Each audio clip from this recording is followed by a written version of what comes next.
Now I would like to introduce our guest for today. Our guest is Professor Juan Cole. He is an academic and commentator on the modern Middle East and South Asia.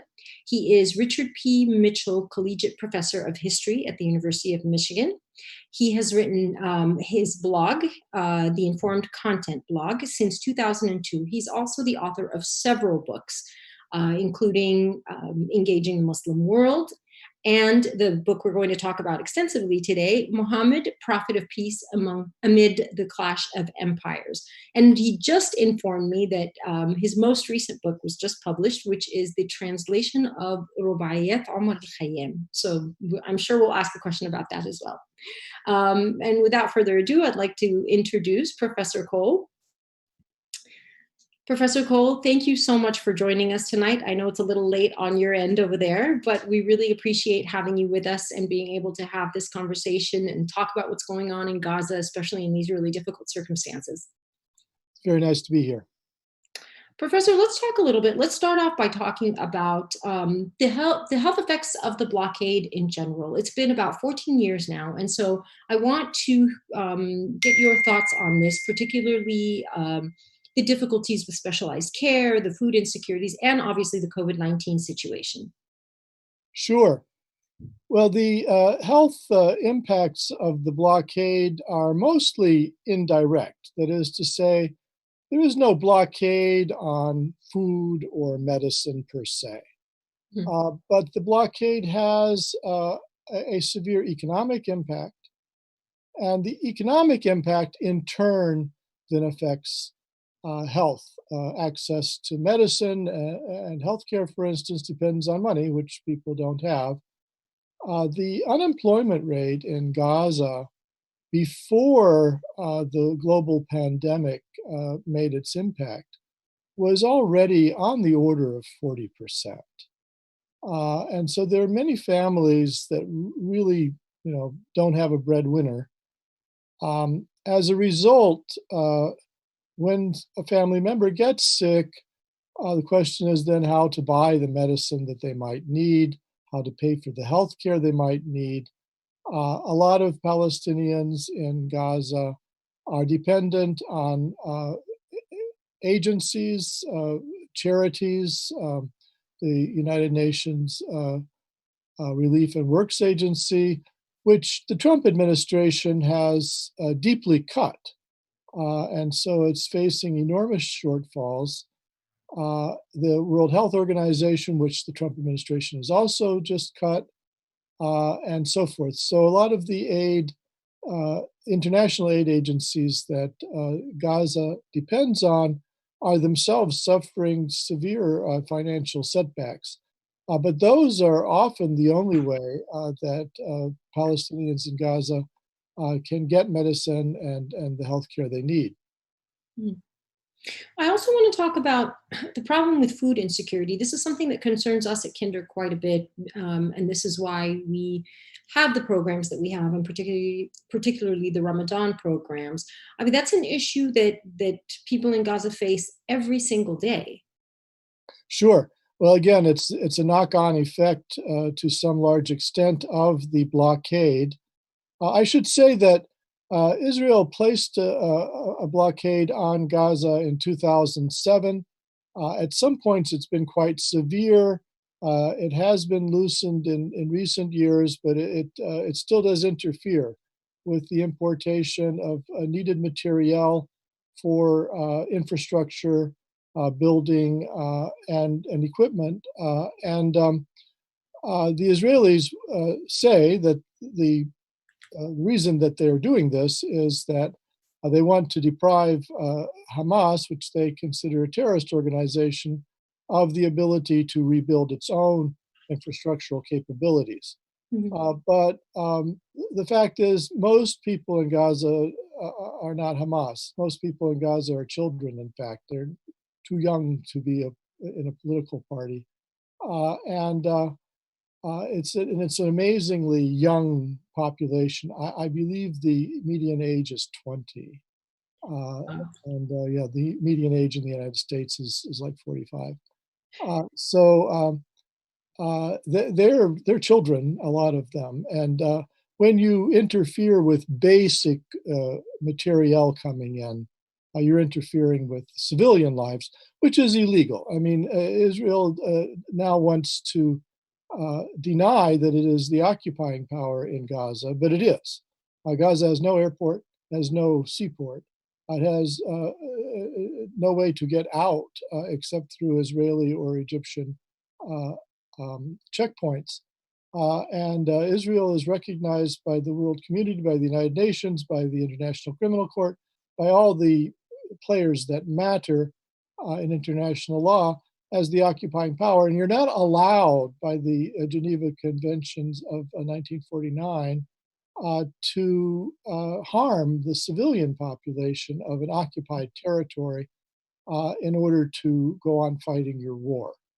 So this blockade, in some respects and in some sectors, does amount to a war crime. So with regard to food insecurity, we should explain that there's no malnutrition in Gaza in the sense that people are not starving. There is just enough food most of the time. Mhm. And problems exist sometimes with its distribution. Even in a famine, there's usually food around as people just can't afford it. But food insecurity, as I understand it, is defined as being on the edge, Mhm. being two paychecks away from being hungry. Mhm. Mhm. A very large proportion of Palestinians in Gaza are in that situation. I Mhm. believe it's about a quarter. And so that's very disturbing. And again, it does have some health impacts on children. So, Mhm. for instance, if you don't get enough of the right kind of food, it's full of vitamins and certain Protein. kinds of Mhm. nutrients, then the children don't grow to their full height, what they would naturally grow to. They're stunted. Mhm. Stunting has been unfortunately increasing in the past decade and a half. Mhm. And this is a very worrisome trend. Mhm. In other respects, some health indicators have improved. So, for instance, in 2000, there was a severe problem of anemia among Palestinians in Gaza. They weren't getting enough iron, which probably means they weren't getting enough red meat, Mhm. or they weren't getting enough protein in fish and so forth. And that's improved, actually. Anemia has gone down. Mhm. So the fact that stunting is going up is an area that needs to be addressed. And again, to any extent that this health trend of Palestinian children being stunted, about 13% now are, is connected to the Israeli blockade, that's a war crime. Mhm. Yeah, I mean, I remember when you and I had our conversation, we talked about malnutrition, not in the traditional sense, like we think of as in not having enough food, but as you and I discussed, just having enough to stay alive, but not necessarily to be able to grow sufficiently. And we talked quite a bit about lack of protein as well for these children that are developing, correct? Yes, there is a problem with protein. For instance, the Israeli authorities won't allow the Palestinians of Gaza to fish very far off their coast, and they actually shoot at the little fisher boats on the grounds that they might be terrorists. And they've interfered with the provision of marine life protein to the people of Gaza. As a coastal population, they had been dependent on that source of protein. So this is a serious problem. Mhm. Another thing you and I talked about, and we would, we'd have to obviously mention this point as it is on everyone's mind right now, is the COVID-19 situation and how, while it's actually not very bad in Gaza due to the blockade, actually, but you had described it as a ticking time bomb. I mean, it has the potential to become very bad very quickly. So let's talk a little bit about that. Yeah, well, the COVID-19 threat looms over Gaza. because it's under blockade and because it doesn't have an airport and people aren't flying in, the number of people coming into Gaza is relatively small, a few hundred in the past couple months. And so, as it happens, they haven't had a big outbreak yet. But and then it seems to hit older populations more severely, as in northern Italy, Mhm. whereas the people of Gaza are predominantly young. Mhm. But there are grandparents, and in some numbers, and it's Gaza because it's under blockade, because 70% of the population of Gaza belong to families that were expelled from their homes in southern Israel in 1948. Uh, a lot of them live in refugee camps still, Mhm. and they are not in a position to social distance. Mhm. And so, were there to be a community spread in Gaza of some significance, how you would keep the old people in those cramped apartments or in refugee camps from being in contact with younger people who are carrying the disease, it would be a huge mystery. And so, were there to be an outbreak, I think it would be devastating. And while uh, it probably won't deeply affect the health of children in Gaza, although some children have gotten sick and some children have died. The statistics are very small in that regard. But people live in extended families. They depend on older members of the family often for their livelihood and certainly for life wisdom and so forth. And so the children will be harmed where they lose the older family members in the family. Yeah, and so this is a serious threat. Uh, I've seen various statistics, but there don't appear to be more than about 170 intensive care units in all of Gaza. This is for 2 million people.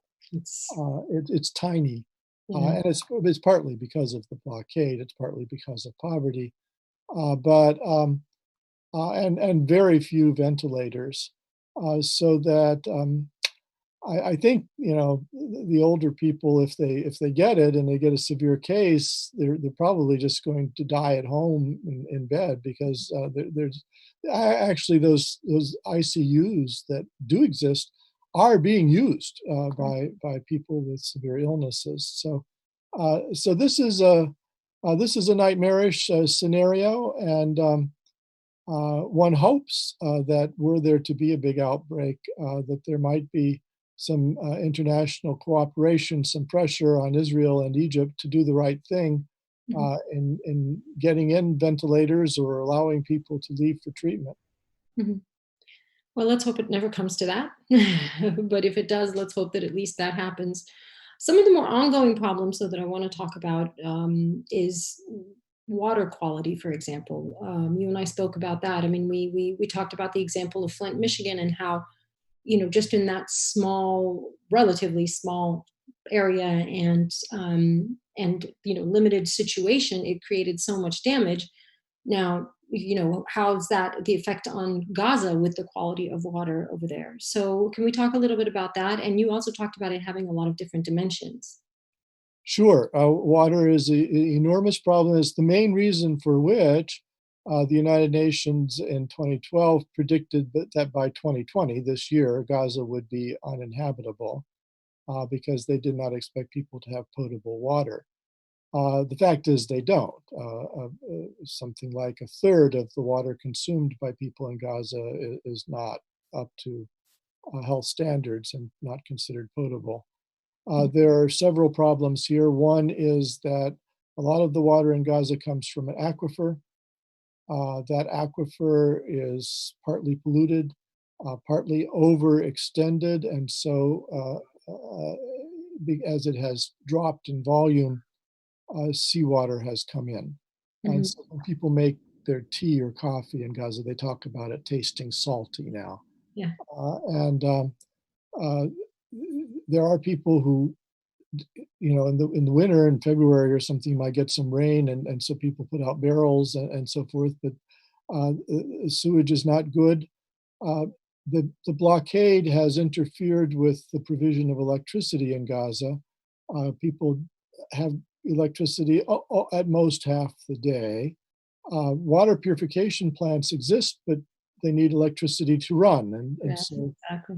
some of the time the water is not being purified. As a result, a great deal of untreated sewage goes into the sea off of Gaza. And so when people are swimming in it or catching fish from it or whatever, there's a high bacterial count potentially. So all of these things, which again, partly derived from the blockade, are a severe problem. People who have money actually are buying bottled water, or sometimes aid agencies are bringing in bottled water. Mm-hmm. There is a new project spearheaded by an Israeli philanthropist to put water collectors. It's a machine that will take water out of the air, in the humid air, and produce water. Mm-hmm. But I don't know, having enough of those to serve 2 million people strikes me as a stretch.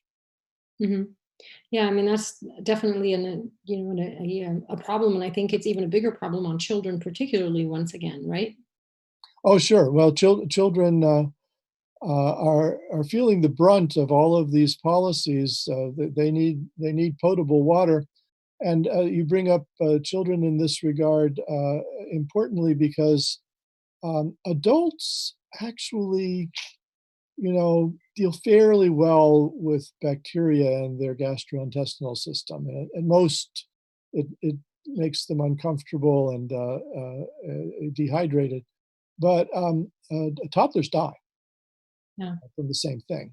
For them, just an ordinary gastrointestinal infection is like cholera. It'll kill them dead. Mm-hmm. So this is a problem with infant mortality. Infant mortality, by the way, is not so bad in Gaza, and it actually uh, is better than some countries in the region, but it's much worse than others.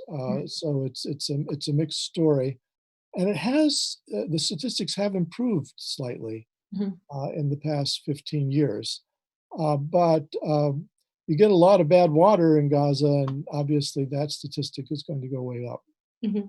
That's actually the next thing I was going to ask you about, which is the higher child mortality rate and infant mortality rate. I was looking at some of the statistics, and like you said, it's certainly better than in some other countries and African countries and so on, but definitely not where it should be. What do you think are the factors that are contributing in both directions? I mean, if there is, obviously we know all the negative things like the, waste management issues, like the water issues, like the malnutrition issues. But maybe there's a ray of hope as to why it has improved a little bit, or overall it's still pretty bad. Yeah, well, it all depends on who you compare the Palestinians of Gaza to, uh, and I think the natural comparison probably should be to Jordan, Hmm. which is has a big Palestinian population, and sort of if the Palestinians had been left alone to develop naturally, that's probably what you get. And so most of the statistics are worse than in Jordan. But why the infant mortality rate is not worse than it is, and why it's actually improved, personally, I have to speculate a little bit here, but I think it's because the Palestinians are so educated. They have suffered a great deal. They were made refugees. They lost their homes. They lost all their money. They're impoverished. They were reduced to the lowest of the low. They were left without any political influence whatsoever. But the one thing they have was the United Nations Relief and Works Agency schools. Hmm. And so Palestinians are like 99% literate. Yeah. Uh, Well. and they, they therefore are the kind of people who you can go to and say, look, your child is going to die unless you do X. Hmm. They're open to information. And Hmm. so while the health infrastructure in Gaza is weak, nevertheless, There are a lot of doctors, there are a lot of nurses, there are a lot of medics, there are a lot of well-educated people who know about medicine, who are involved in community care, and they get the word out. And you know, if you have a baby which has a gastrointestinal problem, has been exposed to those kinds of bacteria, the big danger is dehydration. Mhm, And it's been found that if you just give them a spoonful of water with sugar and salt in it, mhm, that will keep them from dying. And so that's something that Gaza mothers know. mhm, mhm, And I think that's the big difference between Gaza and, say, sub-Saharan Africa, where you have some places with very high infant mortality. There, the rates of literacy are very low, and the medical infrastructure is not advanced, and so people just don't know to do this. But mhm, dealing with this problem among babies and toddlers, it's not perfect, but it largely is there is a solution, mhm, and I think people in Gaza know it. mhm. That's very interesting that you speculate that, and I think just in our conversation last week with Professor Ilan Pape, he was talking about how actually you were saying that there's a lot of doctors and medics and people educated in medicine and so on, and he was telling us that there's actually a very large number of Palestinian doctors and healthcare workers, even within the Israeli system, Oh yeah. treating even Israelis.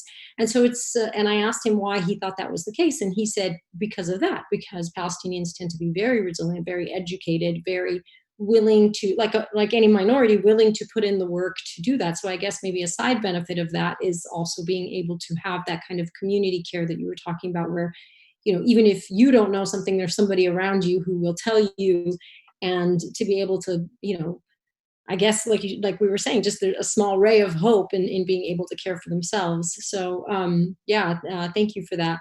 Another problem we had also talked about, in addition to the blockade and the problems, and as you called it, international complicity, or there's a certain fear of speaking out and so on that adds to the problem, and makes it so that it's others and people who want to help aren't able to get in there and help.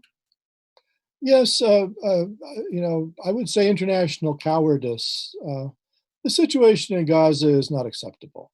It is an ongoing set of war crimes, and an ongoing set of systematic war crimes becomes a crime against humanity. Mhm, I should underline that by the laws of war, Israel has a right to protect itself. If Hamas in Gaza wants to attack Israel, the Israelis can shoot back. They can they can attack Gaza to get at Hamas and so forth. But the laws of war do not allow you to blockade a civilian population and to subject children to the effects of that blockade. mhm, That's just not acceptable in international law or international discourse. And if any other country in the world were behaving this way, were mhm, putting 2 million people under a siege and a blockade of this sort, there would be continual international outcry. mhm, And yet, if you look at the world's parliaments, how many times does someone stand up in the British Parliament, the French Parliament, the German Parliament, and denounce this situation? And it does happen, but it's rare. And certainly, the people at the top, the people with the power, the prime ministers, the presidents, don't do anything practical mhm, to stop the Israelis from doing what they're doing. And you can see this with regard to the Great March of Return, which the Palestinians in Gaza have been staging for a couple years, in the course of which over 30,000 of them have been in some way injured, even if it's just the inhalation of military scale tear gas, which can be quite mhm, unpleasant. And my recollection is on the order of 400 have been killed. 6,000 have been injured badly, and many of those have been shot, unarmed, not on the Israeli side of the border, just shot down. And this is a war crime again. This is absolutely unacceptable. 1,200 of those were shot near their knees and are crippled for life. Some have had 3, 4 operations in an attempt to deal with this. And some of them have been children, 12-year-olds and so forth. And the Israeli snipers who were put up to this by their commanding officers engaged in this war crime have given a few interviews about it. One in Haaretz, in which they talked about, how it would be easier just to shoot them dead, because if you shoot them in the leg, they come back the next week and you have to shoot them again.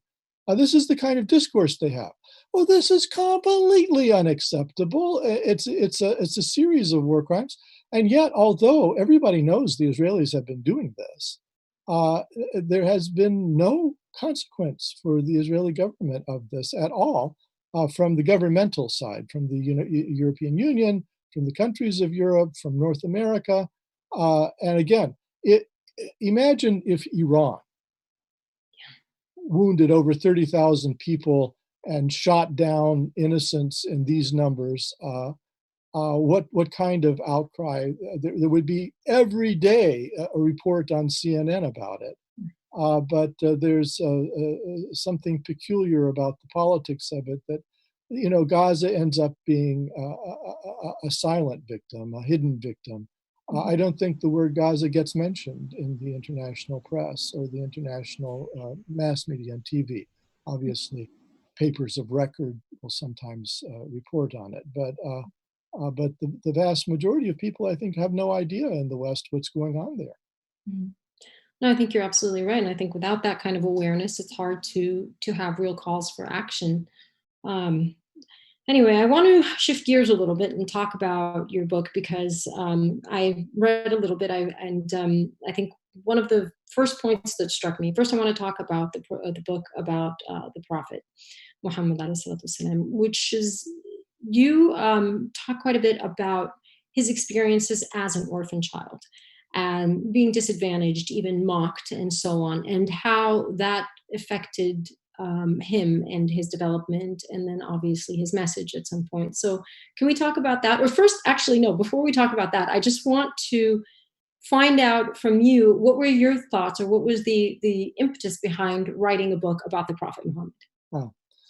Well, I was from the 1960s, when there was a lot of interest in the youth culture in world religions, and so was a big reader of books about Islam and Sufism at that time, as well as Hinduism and Buddhism. We used to call them Oriental religions, Mhm. and so this is something that I've been interested in since I was a teenager, really, and I lived as a teenager in Eritrea, which is about a third Muslim. There were mosques in Asmara and so forth. My father was in the US military and there was a US base there, so we were stationed there. So I met Muslims when I was a teenager and lived, in the Horn of Africa, just across the Red Sea from where the Prophet Muhammad was born. And so that was probably an influence on me as well.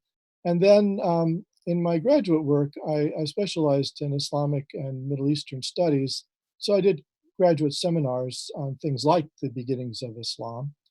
And then I got pulled into current events and modern history, but I always wanted to go back to it. And I have to say that the 9/11 and then the Iraq War, the rise of ISIL, all of these things created an image of Islam in the United States in particular, but I think throughout Europe and North America, that was unrecognizable to me.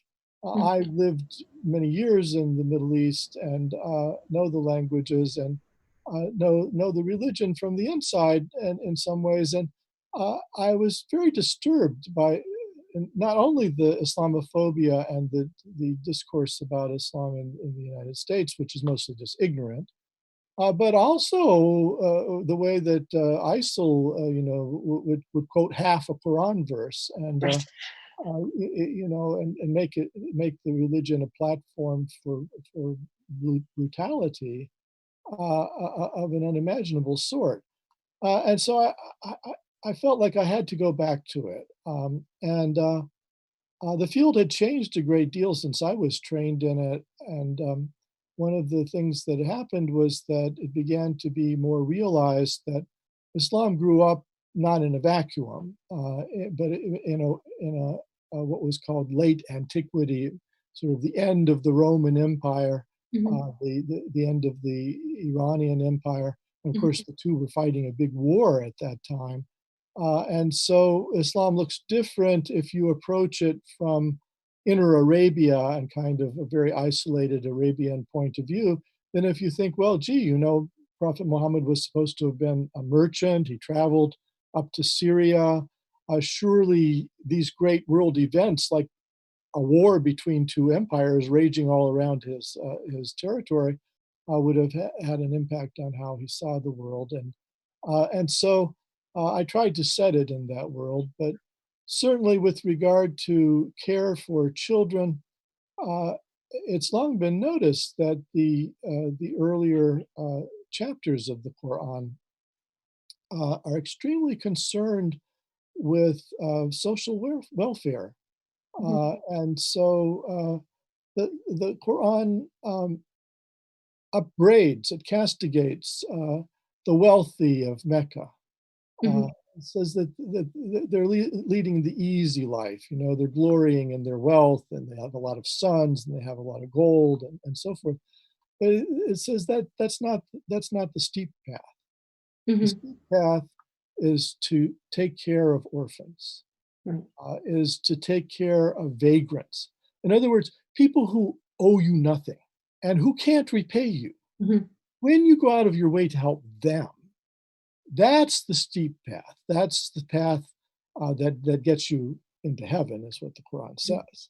mhm, And in fact, this emphasis on social welfare and kind of criticism of the uncaring wealthy is so pronounced in the Quran that back in the mid 20th century, when you had a lot of Marxist scholarship going on, Montgomery Watt, the Scottish scholar, kind of portrayed, the Quranic message as a little bit Marxist, but it's not. It's not about class conflict. In fact, it's about using wealth in the right way, mhm, and being charitable.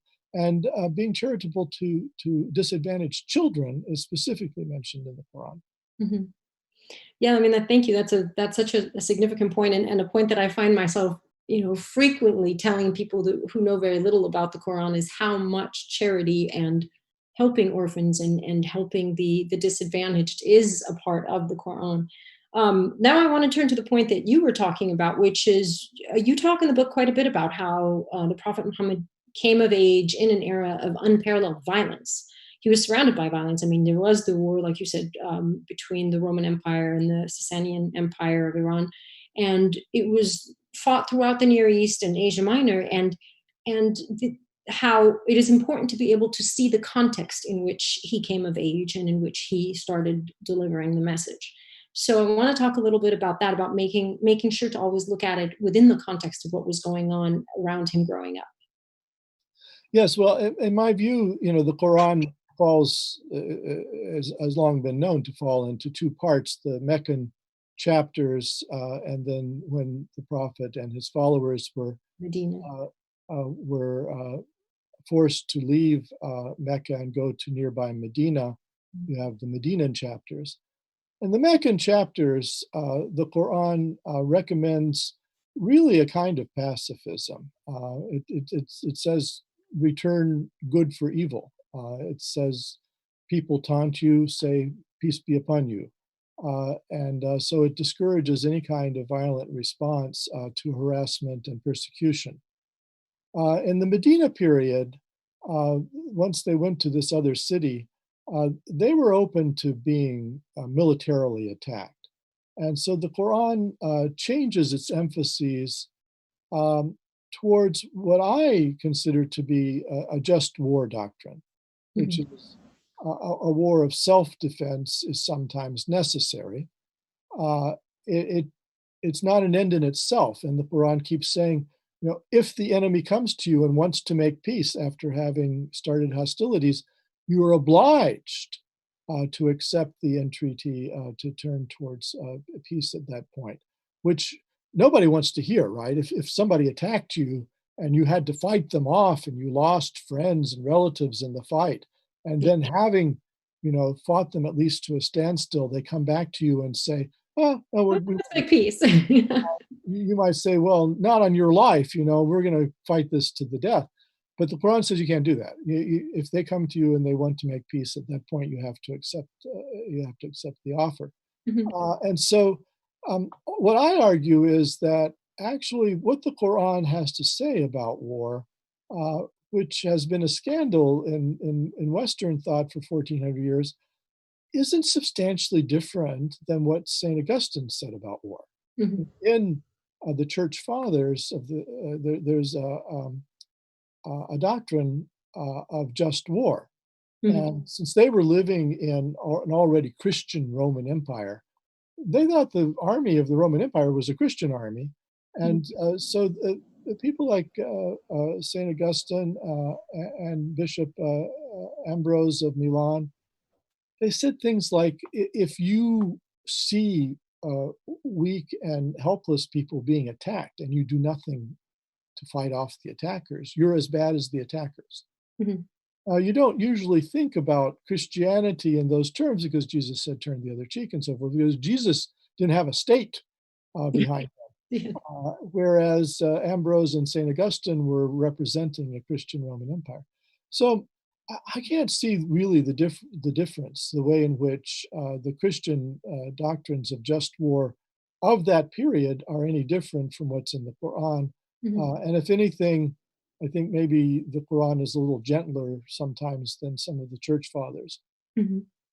I mean, I think that that's the point that I wanted to address, which is what I've seen is that you seem to really focus on breaking down the stereotypes of Islam as an inherently violent religion, which has become the case due to all those factors that you were talking about post 9/11 and ISIS and so on. And so I think that and you seem to really reference a lot of the verses, so you're using the verses to say, look, in case you haven't read the entire Quran, here are the verses that specifically talk to these points, talk to this notion that it is a religion that favors peace first and foremost, and then even in when it comes to war, it's kind of a just war doctrine, as you mentioned.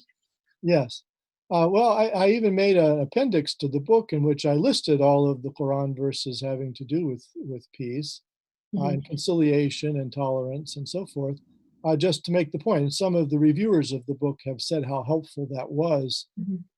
in correcting their previous image of it.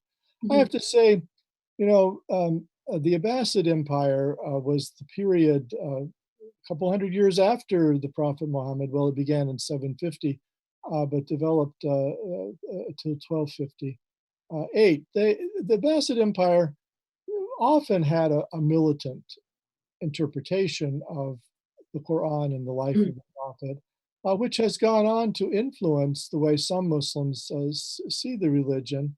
And so I was eager as a historian to slough off those later accretions and go straight to the Quranic text, and then to try to read it in the context of what we think was happening at that time. And Mhm. if you do that, it looks very different. The Quran is very badly translated in English, in my view. It says, it talks about the pagans. Those are always translated as infidels. But Mhm. infidel just means not a Muslim, right? So Mhm. if the Quran says, well, the pagans are attacking us and you have to fight them off, if you translate that the infidels have to be fought, then it makes it look as though the Muslims are walking around looking for some non-believer to attack. Exactly. Not what the text says. And then there's a verse that says, well, they had a system of patronage where there were people above you, people below you. You Mhm. would go to the people who were more powerful than you and ask for a favor, and you would do them favors and try to move up that way. So that was a patron, and you were the client. So the word in Arabic for patron at that time was wali. The Quran says, well, don't take people of other religions as your patron. Mhm. They were small and weak at that time, the Muslims. And if you had a Christian or a Jewish patron, They might want to drag you to church or synagogue and, take advantage of their superiority over you to talk you out of your religion. So the Quran says, don't take those people as your patrons. And this was an issue in the Roman Empire generally. There's the people in St. Augustine's church rioted at one point because there was a pagan over them. And Mhm. they didn't think that a pagan should be allowed to be superior to a Christian at that time. So then the translators almost universally have translated this verse, don't take Christians and Jews as your friend. Oh. Oh, the Quran says that you can marry Christians and Jews if you're a Muslim man. So how is it you would marry this person and they wouldn't be your friend? So it makes no sense at all. So some of the problem here really is with the very bad translations. Mhm. Wow. I mean, I think that these things are really eye-opening in terms of how much words, translations of words can make a difference, and how frustrating it is to have the meaning lost like that, lost in the translation. And additionally, the point that you seem to keep coming back to, which is always a very important point for me, is just context, context, context. What was going on at the time when anything was written? What was the background going on behind it? So I very much appreciate your input and your insight on that, and I look forward to reading the entire book as soon as I can get it. It's very difficult to get anything right now, but as soon as I can get it, I definitely look forward to that. And lastly, I mean, this is just a question about your new book, a translation of Rubayat Omar Khayyam. Wow. Okay, let's talk about that a little bit, very Well, quickly. the Rubaiyat of Omar Khayyam is a text of Persian poetry Hmm. attributed, probably incorrectly, to a great astronomer of the medieval period, Omar Khayyam, who died we think, in 1131. Hmm. But the poetry probably mostly grew up after his time and was attributed to him. The way, the tales in the Thousand and One Nights are all by Scheherazade, right? Uh, Hmm. he's a frame author that way. This poem was, or the set of poetry was translated by Edward Fitzgerald in 1859 into a kind of Victorian English, and very nicely done. It's very beautiful. It's Fitzgerald's translation. It became an international sensation. It went viral, we would say. It was a new edition every day around 1900, and became the most beloved and well-known poem in the English language, Fitzgerald's version of the Rubaiyat of Omar Khayyam. But then in the 70s, it started to decline in popularity. I think it was seen as yet another work by a dead white man, so a lot of young people don't know the poetry anymore. And moreover, Fitzgerald had a strongly Victorian style, so there's a lot of what we would think of as archaicisms in the poetry as you read it. So I had long been, I know Persian, and I had long been kind of interested in the phenomenon of this poetry, which clearly spoke to Americans. I mean, people talked about, cowboys reciting it out in Nevada, and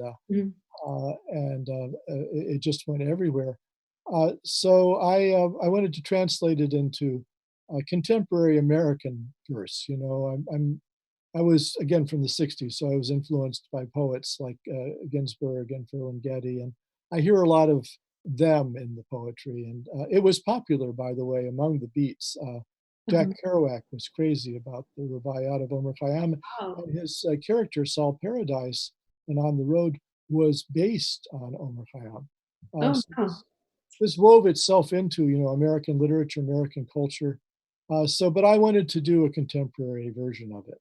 Mhm. Well, I have to say that's really cool. And I'm once again, I'm also very excited to read it. And Professor Cole, I want to thank you so much for being with us and giving us all this insight about the situation in Gaza, and also just about the Prophet Muhammad in your perspective as a historian, which was amazing. And I just want to, lastly, before we close, circle back to the point about how much Islam does focus on charity and helping orphans and helping the needy, and just remind people that that's why we're here. That's why we are having these talks, and that's why we are doing the work that we do at Kinder, is to just try and help those people that are the neediest and are have no role in this, have nothing, are not to blame for anything that's going on politically around them, and they're just falling through the cracks. And um, it's not only the Islamic thing to do, according to the Prophet, but I think it's just the right thing to do in general is to help them. And so thank you so much for taking the time to be with us and have this conversation with us. And I look forward to reading both